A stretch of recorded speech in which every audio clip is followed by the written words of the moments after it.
जी sir, मैं इतनी रवानी में बोल रहा था कि मीटिंग भी खत्म हो गई और मैं बोलता चला गया। मुझे समझ में बाद में आई कि मीटिंग बंद हो चुकी है। ये देखें मेरी रवानी, कुर्बान जो मैं ऐसी रवानगियों पे। मीटिंग बंद हो गई और मैं बोलता चला जा रहा हूँ। कहाँ तक आपने सुना है जी, मुझे बताइए। जी। अपने अंदर सर कोई कैफियत लाए, मेरे यहाँ थे मेरे ख्याल से। जी सर, मैं ये अर्ज कर रहा सर था। सर आप फरमा रहे थे।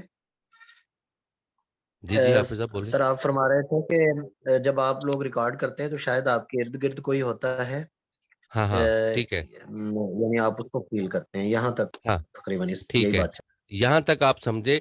अब अगर ऐसा कोई मामला है तो फिर तो ठीक है, अभी चलो हम मान लेते हैं कि जी झिझक की एक कैफियत है कि हमारे दाएं बाएं कोई बच्चे, बड़े को छोटे, को बेगम, को भाई, को वालदा बहन, कोई बैठे हैं तो चलो समझ में आती है बात। अगर आप अकेले बैठे हैं और तब भी ये कैफियत है तो ये आप यकीन जानिए, आप अपने आप के साथ जुल्म कर रहे हैं। उसकी वजह ये है कि आपके गले में, अगर मैं आपको दो मजमून भेज दूं है। तो आपके गले में दर्द होना शुरू हो जाएगा।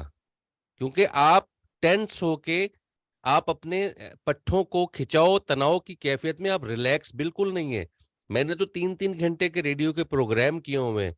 अगर मैं आप वाली कैफियत में रह के प्रोग्राम करता तो ये 3 घंटे बाद मुझे उठा के लेके जाना पड़ता। मेरे मसल सारे दर्द करना शुरू कर देते इतनी देर बोल के। आप बड़े इजी होके बोलें। अब जैसे मैं बोल रहा हूँ ना, मेरे गले में दर्द हो रहा है क्योंकि मैं टेंस होके बैठा हूं। मैं इजी नहीं बैठा आपसे बातें करता हुआ।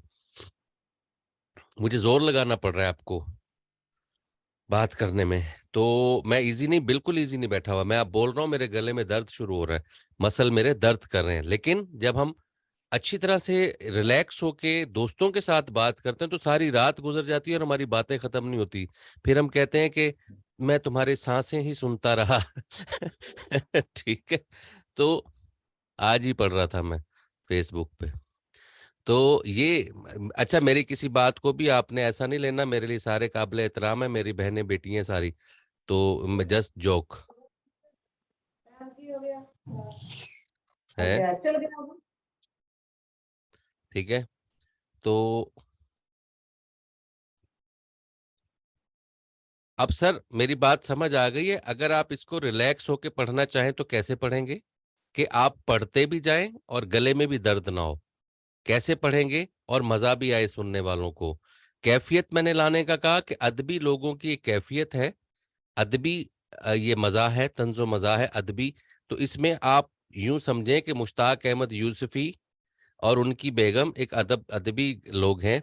अब हम ये बात कैसे करेंगे कि एक दिन मूसलाधार बारिश हो रही थी। मुश्ताक अहमद यूसुफी थके मांदे बारिश में शराबुर घर पहुंचे तो देखा कि 3 मुर्गे उनके पलंग पर बाजमात अजान दे रहे हैं। सफेद चादर, सफेद चादर पर जा भजा पंजों के ताजा निशान थे। अलबत्ता उनकी कबल अज वक्त वापसी के सबब जहां जहां जगह खाली रह गई वहां सफेद धब्बे निहायत बदनुमा मालूम हो रहे थे। यूसुफी ने बेगम से जरा दुरुस्ती से सवाल किया, आखिर ये गला फाड़ फाड़ के क्यों चीख रहे हैं? बोली, आप तो खामखा एलर्जिक हो गए हैं। ये बेचारे चोंच खोलें तो आप समझते हैं कि मुझे चिढ़ा रहे हैं। यूसुफी साहब के सब्र का पैमाना लबरेज हो गया। बोले, बस हो चुका। आओ आज दो टोक फैसला हो जाए। अब घर में या तो ये रहेंगे या मैं। बेगम की आंखों में सचमुच आंसू भर आए। हरासा होकर कहने लगी, इतनी तेज बारिश में आप कहाँ जाएंगे? मतलब भाई ये तो यहीं रहेंगे, आप ही जाओगे। ठीक है। अब ये मंजर कशी कर रहे हैं, हम कोई सबक थोड़ी पढ़ रहे हैं, ये कोई पेपर में थोड़ी आना है। मंजर कशी कर रहे हैं, कोई वाकया सुना रहे हैं, मजाक की बात कर रहे हैं। मजाक की बात को भी इतने सीरियस अंदाज से कर रहे हैं कि सुनने के बाद भी बंदा कहे हाँ, ए देते हंसना सीखा की करना सीखा। ये वाला चक्कर नहीं हो। मजे लेके, सिचुएशन बना के, खूबसूरत अंदाज से। हम तो इतना इतने इतने चस्के ले लेके बात कर रहे होते हैं कि हमारी सीधी सीधी बात को भी ना मिर्च मिसाले लगा के हम दोस्तों में ऐसे बयान करते हैं कि वो कहते हैं, यार इतनी सी बात थी, तो एक तो लंबा बड़ा करता है, खींचता बड़ा है। तो ये मैं आपसे आसान आसान अपनी शख्सियत को भी मैं डल करता जा रहा हूं। आपसे इतनी फ्रैंकली अपने वाकयात खुद साख्ता भी और बने बनाए भी और मेरे साथ जो होता है वो भी आपको सुना-सुना के मुझे यूँ लगता है कि जैसे मैं कोई कुछ छिछोरा किस्म का इंसान हूँ। लेकिन मैं आपको इतना आसान तरीके से समझाने की कोशिश कर रहा होता हूँ, फिर भी आप टेंस होके पढ़ रहे हैं। आपके गले में दर्द हो जाएगा, आप गले में ज़ख्म भी हो जाता है, यकीन मानिए।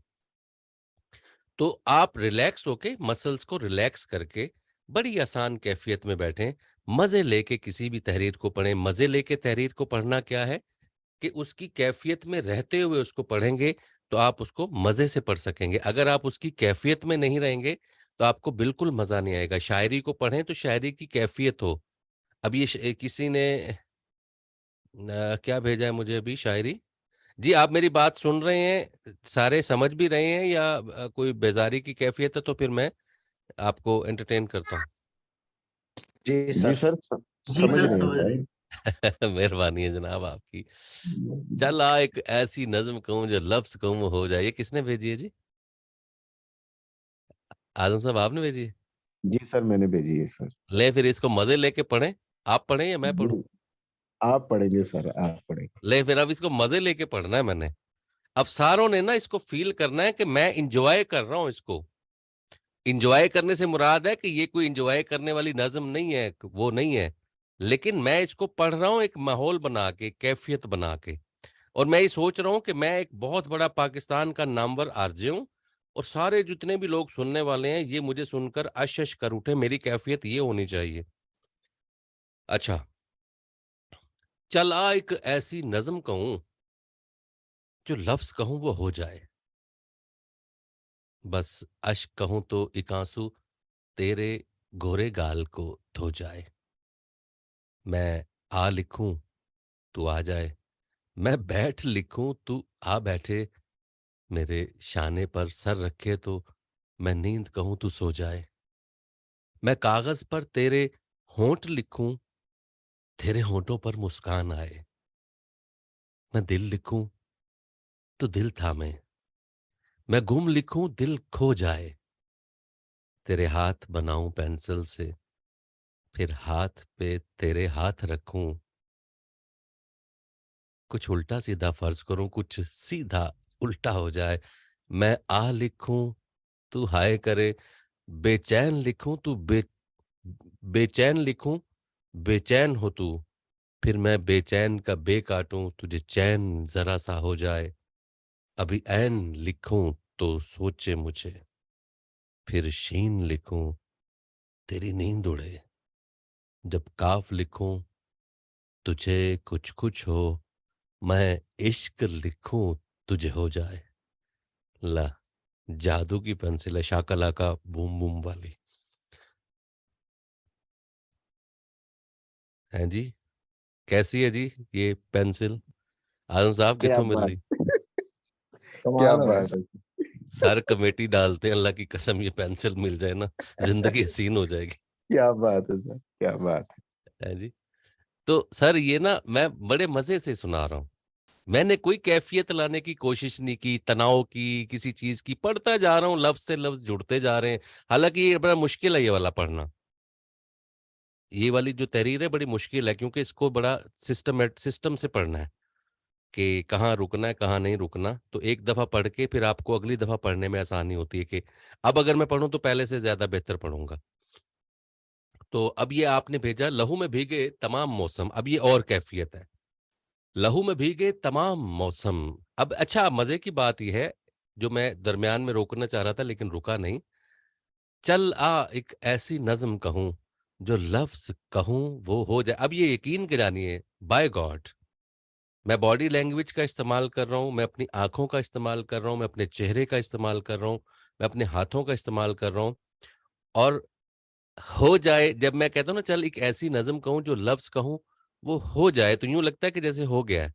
और बस अश्क कहूं तो एक आंसू तेरे घोरे गाल को धो जाए। अब गाल कोई ये कोई आम चीज नहीं है, समवन स्पेशल की बात हो रही है। मैं आ लिखूं तो आ जाए, मैं बैठ लिखूं तो आ बैठे। जैसे अब मैं आ बैठे भी ऐसे कह रहा हूं कि जैसे बंदा कहता आ बह जा। तो मेरे शाने पर सर रखे तुम, मैं नींद कहूं तू सो जाए। मैं कागज पर तेरे होंठ लिखूं, तेरे होठों पर मुस्कान आए। मुस्कान कहते हुए मुझे मुस्कान आ रही है। ठीक है, ये कैफियत लाएं, ये क्यों नहीं ला रहे आप? लाएं, प्लीज लाएं। बड़ा मजा आएगा आपको शायरी पढ़ने में, अदरवाइज मजा नहीं आएगा। अच्छा जी, आगे चलते हैं। लहू में भीगे तमाम मौसम गवाही देंगे कि तुम खड़े थे। लहू में, अब ये रिपीट कर रहा हूं मैं कि इसको समझें कि बात क्या हो रही है। लहू में भीगे तमाम मौसम गवाही देंगे कि तुम खड़े थे। वफा के रास्ते का हर मुसाफिर गवाही देगा कि तुम खड़े थे। मतलब है, क्या बात हो रही है कि भाई भाग नहीं गए थे मैदान छोड़ के। लहू में भीगे तमाम मौसम गवाही देंगे कि तुम खड़े थे। वफा के रास्ते का हर मुसाफिर गवाही देगा कि तुम खड़े थे। सहर का सूरज गवाही देगा कि जब अंधेरे की कोख में से निकलने वाले ये सोचते थे कि कोई जुगनू नहीं बचा है, तो तुम खड़े थे। ये तरतीब चेक करें जी, तरतीब। सहर का सूरज गवाही देगा कि जब अंधेरे की कोख में से निकलने वाले ये सोचते थे कि कोई जुगनू नहीं बचा है, तो तुम खड़े थे। तुम्हारी आंखों के ताकचों में जले चिरागों की रोशनी ने नई मनाजिल हमें दिखाई। तुम्हारे चेहरे की बढ़ती झुर्रियों ने वलवलों को नमूद बख्शी। तुम्हारे भाई, तुम्हारे बेटे, तुम्हारी बहनें, तुम्हारी माएं, तुम्हारी मट्टी का जर्रा जर्रा गवाही देगा कि तुम खड़े थे। हमारी धरती के जिस्म से जब हवस के मारे सया जोंकों की तरह चिमटे, तो तुम खड़े थे। तुम्हारी हिम्मत, तुम्हारी अजमत और इस्तकामत, तो वो हमालिया लिखना था जी ये। तो वो हमालिया है जिसकी चोटी तलक पहुंचना न पहले बस में रहा किसी के, न आने वाले दिनों में होगा। सो आने वाली तमाम नस्लें गवाही देंगी कि तुम खड़े थे। अब ये जोश है इसमें, मोटिवेशन है, किसी की ताकत, किसी की जुर्रत को सलाम भी हो रहा है इसमें, सारा कुछ। अगर मैं इसको नरम नरम लहजे से पढ़ूंगा तो उससे बेहतर है मैं ये ना पढ़ूं, क्योंकि इसको नरमी से कोई पढ़ेगा तो इसका पढ़ना फजूल हो जाएगा, क्योंकि इसमें बात ही कुछ जोश वलवले की, अज़्म व इस्तक़लाल की हो रही है। ऐसा ही है सर? जी बिल्कुल सर, ऐसे ही है सर। ऐसे ही ना सर? तो इसको अब जी अगर हम बिल्कुल। नरम पढ़ेंगे तो क्या ये बात बनती नजर आती है कहीं? सुनने वाले पर कोई असर करेगी? नहीं, नहीं, बिल्कुल भी नहीं सर। बिल्कुल नहीं करेगी। इसको जोश जज्बे के साथ ही पढ़ना पड़ेगा। अच्छा, अब ये मैंने इसको पढ़ा, आप में से कोई पढ़ना चाहता है तो पढ़े, नहीं तो मैं कुछ और पढ़ना शुरू कर दूंगा।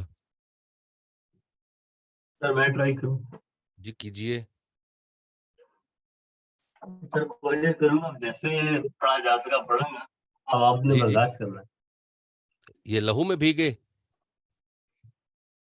बर्दाश्त करें और इस्लाह जरूर करें। जी जी जी अच्छा मैं वो अगर टाइम हो तो मैं दोनों पढ़ दूं, पहले वाली भी और ये दूसरी भी। जी, पढ़िए पढ़िए, हम्म, हजूर पढ़िए, हम जी हमतन जी गोश हैं। जी। चला एक ऐसी नज़म कहूं जो लफ्ज कहूं वो हो जाए, बस अश्क हाँ, कहूं तो एक आंसू तेरे गोरे गाल को धो जाए। हम्म, मैं आ कहूं, मैं आ लिखूं तू आ जाए, मैं बैठ लिखूं तू आ बैठे, मेरे शाने पर सर रखे तू, मैं नींद कहूं तू सो जाए।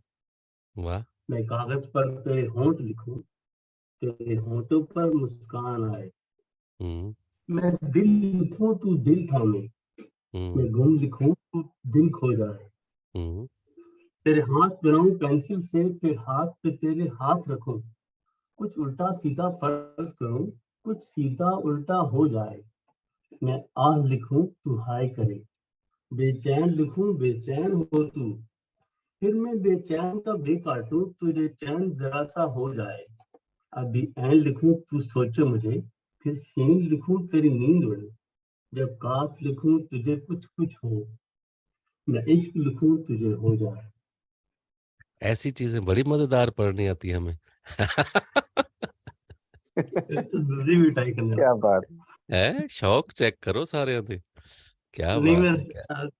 दोनों इकट्ठी करना चाहता हूँ मैं, ताकि आपसे ये जी जी, गाइडेंस मैं लूं समझ कि रहा हूँ खबर पार्ट साहब, मैं में आते अंडरस्टैंड कर हैं। रहा हूँ। मैं समझ रहा हूँ, मैं भी आप ही में से हूँ। मैं समझ रहा हूँ, अगला मजमून पढ़ते हुए आपकी गरारी भी मेरी तरह रुकने लग जाएगी। लहू में भीगे तमाम मौसम पढ़ के सुनाए तो फिर पता चले। जी ये इश्क मिश्क तो सारे हमें आते हैं, बड़े शौक से आते हैं। मैं गाफ लिखूं गोरा गाल हो जाए, वाह क्या बात है। अच्छा जी सर, ये जी अब खवातीन जो हैं वो शर्मा रही हैं, उनके लिए ये नीचे वाला मजमून है या इससे आगे कोई और शायरी पढ़ना चाहें। आजम साहब जी, आप ना सर आपकी मैं दूसरा पढ़ दूं?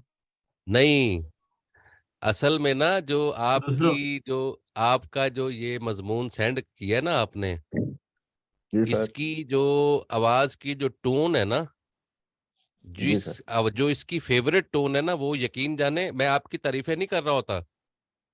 जी ये सर। जिस जगह बनती है मैं चुप भी नहीं रह सकता। ये इस कलाम की टोन ना आपकी आवाज में बड़ी परफेक्ट रहेगी। सर ऊपर वाला या नीचे वाला जो। ना जी, नीचे वाले में तो आप मार्शल्लाह लगा देंगे, ऊपर वाली कोशिश कर सकते हैं सर। सर मैनू पता है। जी। जी सर।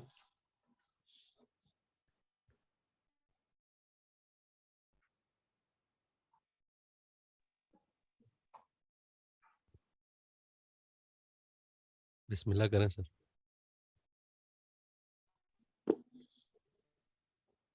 चला एक ऐसी नज्म कहूं, हम्म। जो लफ्ज कहूं वो हो जाए। हम्म। बस इश्क कहूं तो एक आंसू तेरे गोरे गाल अश्क को धो जाए। सर, अश्क। बस अश्क कहूं तो एक आंसू तेरे गोरे गाल को धो जाए। मैं आ लिखूं तू आ जाए, मैं बैठ लिखूं तू आ बैठे। मेरे शाने पर सर रखे तू, मैं नींद कहूं तू सो जाए। मैं कागज पर तेरे होंठ लिखूं, तेरे होंठों पर मुस्कान आए। मैं दिल लिखूं तू दिल थामे, मैं गुम लिखूं दिल खो जाए। तेरे हाथ बनाऊं पेंसिल पर, तेरे हाथ बनाऊं पेंसिल से, फिर हाथ पे तेरे हाथ रखूं। कुछ उल्टा सीधा फर्ज करूं, कुछ सीधा उल्टा हो जाए। मैं आ लिखूं तू हाय करे, बेचैन लिखूं बेचैन हो, बेचैन हो तू। फिर मैं बेचैन का भे काटूं, तुझे चैन जरा सा हो जाए। हम्म। अभी आइन लिखूं तू सोचे मुझे, फिर शीन लिखूं तेरी नींद उड़े। जब काफ लिखूं तुझे कुछ कुछ हो, मैं इश्क लिखूं तुझे हो जाए। वाह, बहुत खूब, बहुत जबरदस्त। अच्छा जी। अच्छा, अब ये जो आगे वाला जो एक कैफियत है ना, ये है जज्बाती कैफियत। ये है, यूं समझ लें कि एक सोई हुई कौम को बेइज्जत करने की कैफियत, या एक सोई हुई कौम को गैरत दिलवाने की कैफियत, या एक सोई हुई कौम को उसके मोहसिनों की याद दिलवाने की कैफियत। इससे मिलती जुलती कैफियत है ये। इसको पढ़ना कोई आम काम नहीं है। इसके लिए आपको सांस भी चाहिए, हिम्मत भी चाहिए, जोश भी चाहिए, वलवला भी चाहिए, और आपको पैट्रियट मुहिब्बे वतन होने का सबूत भी देना होगा ऐसी चीज़ों को पढ़ने के लिए। तो मैं अपनी बात ये करूं कि मेरे लिए फ़ेवरेट चीज़ जो रही है, मैं रेडियो पाकिस्तान में मैं फ़ेवरेट हूं। मुझे अफ़वाज पाकिस्तान के प्रोग्राम करने में मलका हासिल है कि जब भी कोई ऐसा प्रोग्राम होता है तो स्पेशली मुझे वो कहते हैं कि आएँ और ज़रा आके ये वाला प्रोग्राम 6 सितंबर का है जी, फलाँ है जी, 23 मार्च का है जी, ये है। तो आए जरा ये प्रोग्राम आपने करना है। तो मैं कहता हूँ नहीं, मैं उर्दू शेर अदब के प्रोग्राम ही करता हूँ। तो कहते नहीं नहीं, ये आप ही ने करने हैं। तो मुझे वो स्पेशली, हालांकि मेरा वो प्रोग्राम नहीं होता, मैं सिर्फ उर्दू शेर अदब का प्रोग्राम करता हूँ। तो मुझे वो कहते हैं कि यार ये आप अच्छा बोलते हो, इस पे जरा सा ना जोश से। तो वो जोश से मैं इसलिए बोलता हूँ कि मैं दिल से बात कर रहा होता हूँ उसकी, को मैं ऐसे खाम खा ऐसे नहीं कर रहा होता। मुझे बोलना अच्छा लग रहा होता है, मुल्क के लिए बोलना अच्छा लग रहा होता है। तो एक कैफियत अल्लाह की तरफ से ही आ जाती है। अच्छा जी, ये मैसेज लिख रही हैं मुझे तंजीला बीबी। ये क्या लिख रही हैं, पता नहीं क्या मसला होगा, नेट का होगा कोई। तो इसको अगर कोई पढ़ना चाहे तो हिम्मत करके पढ़े, लेकिन ये देखिए कि हक अदा हो। ऐसे खाली ना पढ़ के नहीं सुना ना हमने। हक अदा करें तो फिर इसकी हिम्मत करें, जी सर, वो आ तो जाएं, हिम्मत करता हूँ, लेकिन आपका करने करें की बात जरा मुश्किल कर दी आपने। करें सर करें। लहू में भीगे तमाम मौसम गवाही देंगे कि तुम खड़े थे। वफा के रास्ते का हर मुसाफिर गवाही देगा कि तुम खड़े थे। शहर का सूरज गवाही देगा कि जब अंधेरे की कोख में से निकलने वाले ये सोचते थे कि कोई जुगनू नहीं बचा है, तो तुम खड़े थे। तुम्हारी आंखों की ताकतों में जले चिरागों की रोशनी ने नई मनाजिल हमें दिखाई। तुम्हारे चेहरे की बढ़ती झुर्रियों ने बलबलों को नमूद बख्शी। तुम्हारे भाई, तुम्हारे बेटे, तुम्हारी बहनें, तुम्हारी माएं, तुम्हारी मिट्टी का जर्रा जर्रा गवाही देगा कि तुम खड़े थे। हमारी धरती के जिस्म से जब हवस के मारे स्याह जोंकों की तरह चिमटे, तो तुम खड़े थे। तुम्हारी हिम्मत, तुम्हारी अजमत और इस्तकामत तो वो हिमालय है जिसकी चोटी तलक पहुंचना न पहले बस में रहा किसी के, न आने वाले दिनों में होगा। सो आने वाली तमाम नस्लें गवाही देंगी कि तुम खड़े थे। ठीक है, अच्छा पढ़ा है, लेकिन ना बॉडी लैंग्वेज का इस्तेमाल आपने नहीं किया बिल्कुल भी। 1% भी मेरे हिसाब से नहीं किया। क्यों नहीं किया ये आप बता सकते हैं? आपने बॉडी लैंग्वेज का इस्तेमाल नहीं किया सर, ऐसा ही है। खैर, अगर किया है तो कैसे किया है, मुझे समझ जाए। मैं आपको समझा, इस बात को इस तरह से कहूंगा बॉडी लैंग्वेज में कि सबसे पहले तो है कि आप कंफर्ट जोन में, आपके पास मोबाइल है या हैंड फ्री है या सामने माइक है या कोई चीज़ है। ये सब डिपेंड कर रहा होता है आपके खूबसूरत बोलने पर। अगर आपके सामने डेस्कटॉप माइक हो या आपने कॉलर पे माइक लगाया हुआ है और आप बोलते चले जा रहे हैं, तो कोई प्रॉब्लम नहीं है। और अगर आपको कहीं पे माइक के सामने अपना मुंह लाना पड़ता है, जैसे हम मोबाइल को, अक्सर लोग ना ऐसे मोबाइल मुंह के आगे करके बोल रहे होते हैं, हालांकि मोबाइल सामने रख दें तब भी आवाज जा रही होती है। तो उसमें आपकी बॉडी लैंग्वेज पे बड़ा असर पड़ता है। मतलब मैं, मेरे सामने माइक जो पड़ा हुआ है वो डेस्कटॉप है, तो मैं बॉडी लैंग्वेज का इस्तेमाल कर रहा हूँ। जब मैं कहूंगा कि तुम खड़े थे, तो यकीन जाने मैं ये बात करते हुए सामने उंगली भी यूं करता हूँ कि तुम खड़े थे। मैं अभी ये जो पढ़ रहा था ना, तो शीशे के उस पार से मेरा दोस्त वही समझ रहा था कि मैं उसको कोई इशारे कर रहा हूँ, मैं उससे कोई बात कर रहा हूँ। तो मैंने उसको कहा नहीं नहीं, मैं अपना पढ़ रहा हूँ। तो ये है बॉडी लैंग्वेज कि लहू में भीगे तमाम मौसम। तमाम मौसम कहते हुए मैं सारे हाथों को वैसे कर रहा हूं कि तमाम जैसे हो गए, गवाही देंगे कि तुम खड़े थे, तुम खड़े थे। वफा के रास्ते का हर मुसाफिर गवाही देगा कि तुम खड़े थे।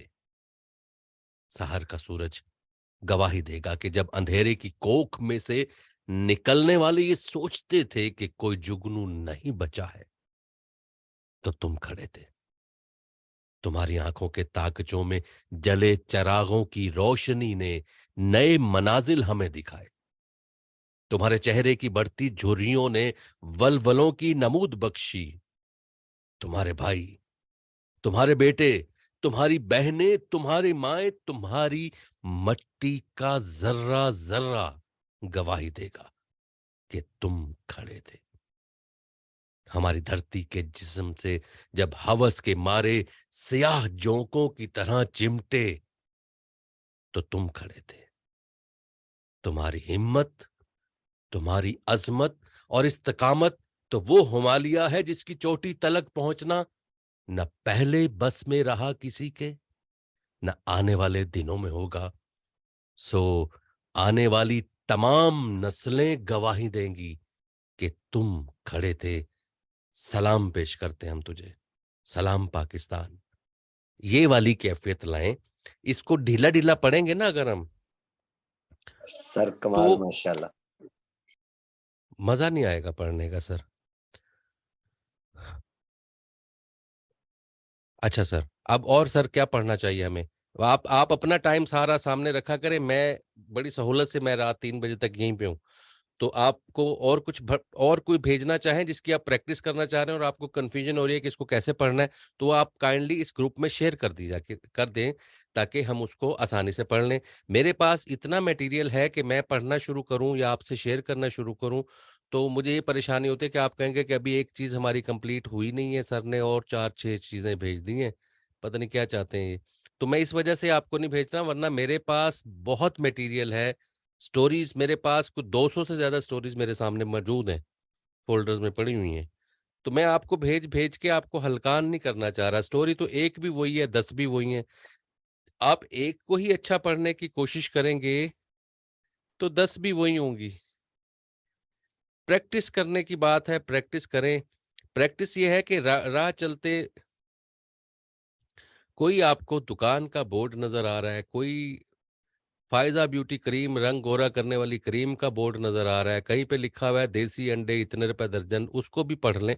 कोई भी तहरीर आपके सामने आती है तो उसको आपने पढ़ना है, और अपने तौर पर ऐसे पढ़ना है कि जैसे आप एक रेडियो के अनाउंसर हैं, या टीवी का कमर्शियल चल रहा है, या केबल पर इश्तिहार आ रहा है, या कोई अनाउंसमेंट हो रही है, या कोई लेडीज एंड जेंटलमैन में आए वो जैसे वो ड्रामे चलते, वो पहले किसी जमाने में ना पीआईए की होस्टेस होती थी, फिर उसके बाद फिर और बसों में भी आने लग गई। अब मुझे बड़ी हंसी आती है कि उन बेचारी बच्चियां हमारी, वो बहनें बेटियां हमारी, जब वो अनाउंसमेंट करती हैं तो हंसी आ रही होती है। ऐसे होती है अनाउंसमेंट? अनाउंसमेंट क्या तरीकाकार क्या ऐसे होता है?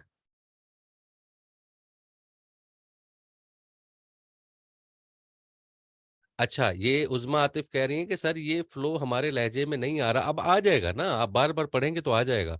ये तो बात ही नहीं है कि ना आए, क्यों नहीं आएगा, आ जाएगा। लहजे की ऐसी की तैसी सही हो जाएगा। मैं सीख गया हूं दुख सहना। अब ये क्या है? ये एक ना हारी हुई एक कैफियत है। हारी हुई कैफियत से मुराद क्या है? जब इंसान दोबारा जीना शुरू करता है। मैं सीख गया हूं दुख सहना, चुप रहना, कुछ न कहना। मैं सीख गया हूं लहजे की बनावट, लफ्जों की सजावट, अदावत, बगावत। मैं सीख गया हूं बेनाम मोहब्बत, बेसिमत मुसाफत, अदू से रफाकत। लेकिन सब कुछ सीख कर भी कुछ भी नहीं सीख पाया। इतने मुकम्मल लोगों में कभी पूरा नहीं हो पाया। अब इसमें मैं तंजिया हंसा भी हूं, यकीन जाने।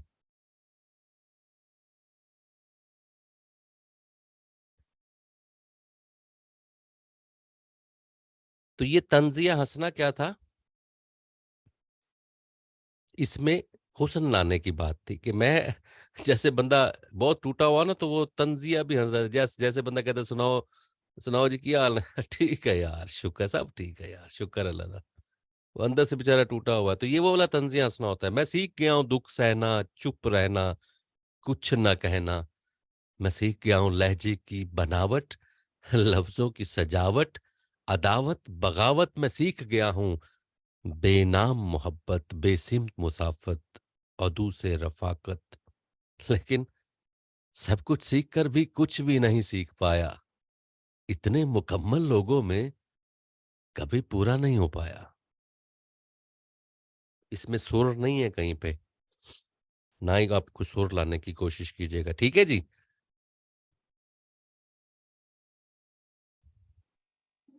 सर जी बोल सर। दिया कि ठीक है ना, बहुत शुक्रिया। तो कोई इसमें मुश्किल तो नहीं है, कोई चीज ऐसी जो आप?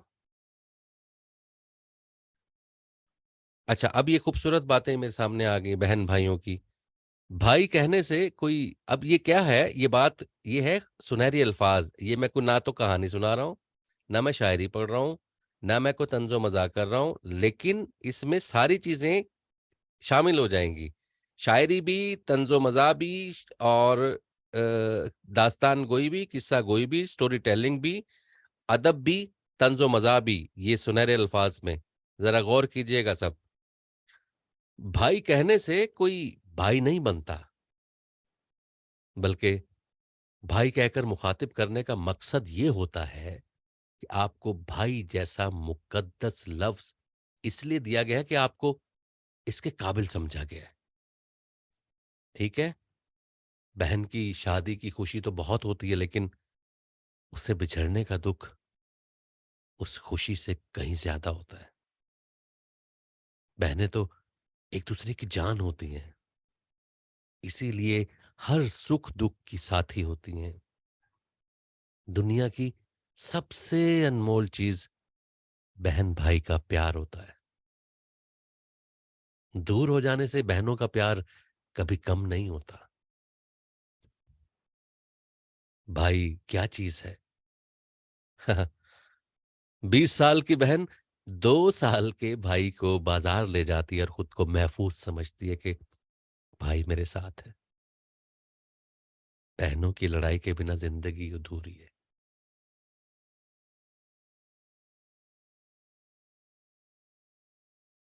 कोई फिल्टर नहीं लगाया मैंने। अगर मर्द की आंख को फर्ज कर लिया जाए तो औरत उसकी बिनाई है, और अगर मर्द को फूल समझा जाए तो औरत उसकी खुशबू है। दोस्ती की शरीनी को एक दफा की रंजिश की याद हमेशा जहरालूद करती रहती है। जो शख्स खुद अपने ऊपर हुकूमत करना नहीं जानता, याद रहे कि वो हमेशा दूसरों का गुलाम रहेगा। जुल्म करना जुल्म सहने से बदरजा बेहतर है। मैं उस वक्त दुनिया का सबसे अक्लमंद आदमी हूं, क्योंकि मैं जानता हूं कि मैं कुछ नहीं जानता। ये सुकरात की बातें हैं। सबसे मेहरबानी से मिलो, क्योंकि हर शख्स अपनी जिंदगी में किसी जंग में मसरूफ है। सवाल का समझ आ जाना आधा जवाब है। दिल की 1000 आंखें होती हैं, मगर वो महबूब के ऐबों को नहीं देख सकती। खुशी का राज वो नहीं है जो तुम देखते हो। खुशी ज्यादा हासिल करने में नहीं, बल्कि कम में लुत्फ अंदोज होने में है। जी आप बोलिए, जी कोई बात कीजिए। मैं तो पढ़ता चला जा रहा हूं, आप कहेंगे कि हमें सिखा नहीं रहे और पढ़ते जा रहे हैं, तो ये मैं आपको सिखाने के लिए मुख्तलिफ टेस्ट बना रहा हूं। तो कुल मिला के बात यह है कि सुनहरे अल्फाज जब हम पढ़ते हैं तो उसमें सारी कैफियत लानी पड़ती हैं। तंजो मज़ाक की कैफियत भी, स्टोरी टेलिंग की कैफियत भी, मुहिब्बे वतन वाली कैफियत भी, मुदब्बिर वाली कैफियत भी। मतलब ये एक हिकमत हिकमत और दानाई की बात जो हो रही है, तो ये बात लिखी हुई है किसी दाना की। आप पढ़ने वाले सादा लोग नहीं हैं, आप सदाकार हैं, और आप जिनसे मुखातिब हैं उनको आप उस पर अमल करने का कह रहे हैं। तो ये फ्लैट फिक्की पौली गल कीती ते समझ नहीं आएगी। इसको वैसे ही पढ़ना है जैसे किसी को आप दानिश्वर को बड़ा कोई सीनियर जलसे से खिताब करते हुए कहते हो, जी लो जी सुन ले मेरी बात सारे कान खोल के आज, कि आज के बाद इंशाल्लाह आपको पानी भरने कहीं और नहीं जाना पड़ेगा। अब ये बात करते हुए ना सियासतदान लोगों के जज्बात से खेल रहे होते हैं, और लोग कहते हैं कि वाह जी वाह, वाह जी वाह, क्या बात है, क्या बात है। ये कैफियत लानी होती है बातों में वजन लाने के लिए सर। जी सर, टाइम काफी हो रहा है। आप कोई बात करना चाहें तो कीजिए, और कुछ जानना चाहते तो जानिए, और कुछ होमवर्क लेना चाहते हैं तो मुझे बताइए।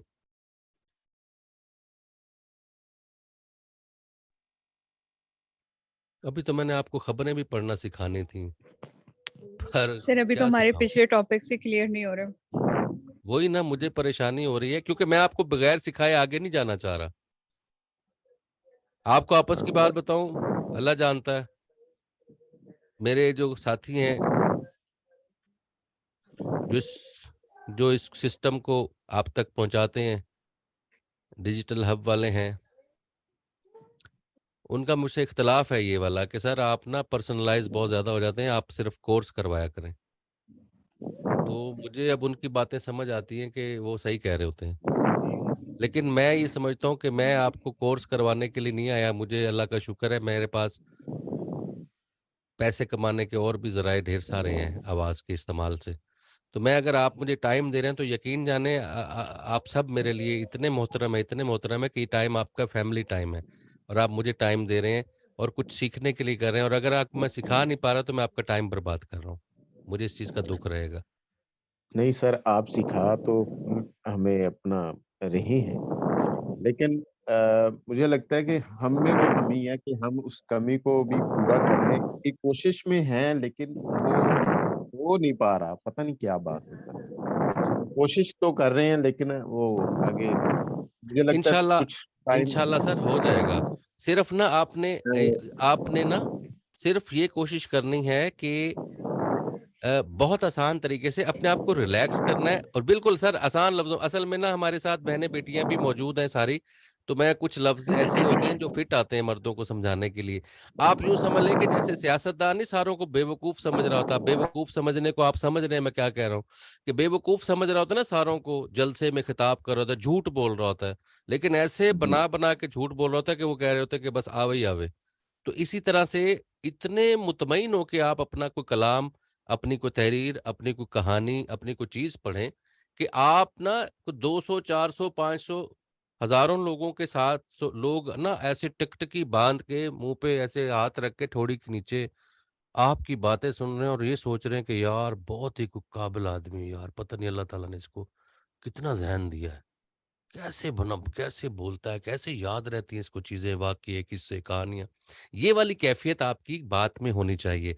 लेकिन जब आप पढ़ना शुरू कर देते हैं तो यूँ लग रहा होता है जैसे हम किताब लेके बैठे हुए हैं और 2-4 वो जैसे टीचर कहते हैं कि हाँ बेटा अब आप पढ़ो, तो वो पढ़ना शुरू कर देता है। वो जो पीछे से कहता है टीचर मैं पढ़ूँ? हाँ जी, आप पढ़ो। अब वो किसी को मना भी नहीं कर सकता और फ़ायदा भी कोई नहीं उसके पढ़ने का, अगर वो वैसे नहीं पढ़ रहा तो।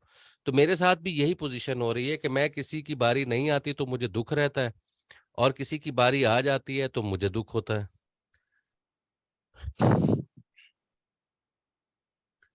तो माशाल्लाह। समझ आहो ठीक है। क्या बात है सर। तो चलिए शुक्र है समझ गए, हैं? वाह! ये दुःख तो ज़िंदगी के साथ रहेंगे। दिल दुखाने पर भी जो शख्स आपसे सर शिकायत ना कहते कर हैं सके, दिल दुखाने पर भी जो शख्स आपसे शिकायत ना कर सके, उस शख्स से ज़्यादा मोहब्बत आपको कोई नहीं कर सकता। कमाल।